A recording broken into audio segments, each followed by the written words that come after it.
Hi folks, Joblot Comics here, having a look at another Lost DC miniseries. This is an interesting one.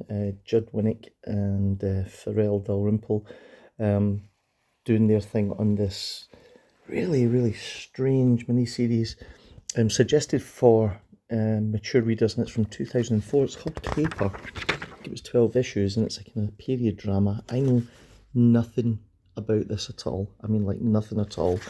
It's it's a sort of, it's definitely for mature readers because some of it is quite shocking. The language is very adult, and the themes are very adult, and it's also really violent.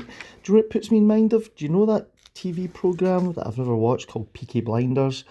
And it's set sort of back in Victorian London, and it's sort of the gangs and the razor blade gangs with they hid the knives in their hats and all that kind of stuff. Yeah, kind of reminds me of that kind of thing. Yeah, and that looks like Steve Dillon artwork, doesn't it? It ain't Steve Dillon. It does feel as if this is something that Garth Ennis and Steve Dillon would have done. God rest Steve Dillon, of course, but yeah, it's a kind of nasty piece of work, as you can probably tell from some of these images here. It's yeah, it's a kind of strange thing. Now, 2004, I was still buying an awful lot of comics and still reading stuff. Never came across this. I just didn't know that this even existed. So when it popped up in this sort of job lot that I had bought, I thought, what the hell is this? Caper, it's called. Any of you out there remember it? Do any of you know what it was all about? Or get any ideas, what was going on with it? And, was it good or was it bad? Or did it just flop? Did it get cancelled? But do you see what I mean? It looks like Peaky Blinders. Yeah, is that me? It's maybe thinking that. There's a Peaky Blinders film on Netflix just now, but I think it's probably a good idea for you to watch the TV show before you watch that movie, because I think the movie was a kind of final ending epilogue to the actual series.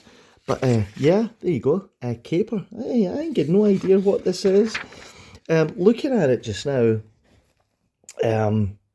it's not the sort of thing I would read. I don't think it isn't. I much prefer my comics to be superhero and fantasy based.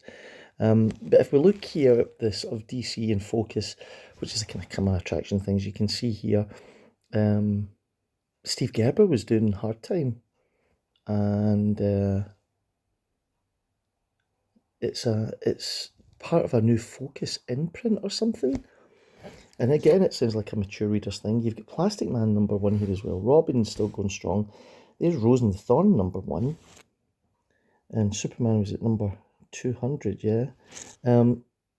So yeah, isn't that it's a kind of stepping in focus. For those of you not too clear about Focus, we can guarantee this one line of comics with a sharp vision. Focus zeroes in on real people who are forced to contend with the psychological and emotional consequences of having superpowers in a world with no superheroes. Launching 4 very distinct ongoing titles, Focus places the emphasis. Hi, I can't even say the word. So you get the idea with that. Yeah, Focus in Focus, DC in Focus. I ain't got no idea.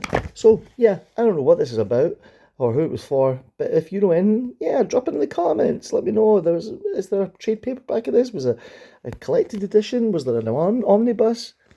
Look at this guy's hat. So thanks for watching. See you in the next one. Subscribe.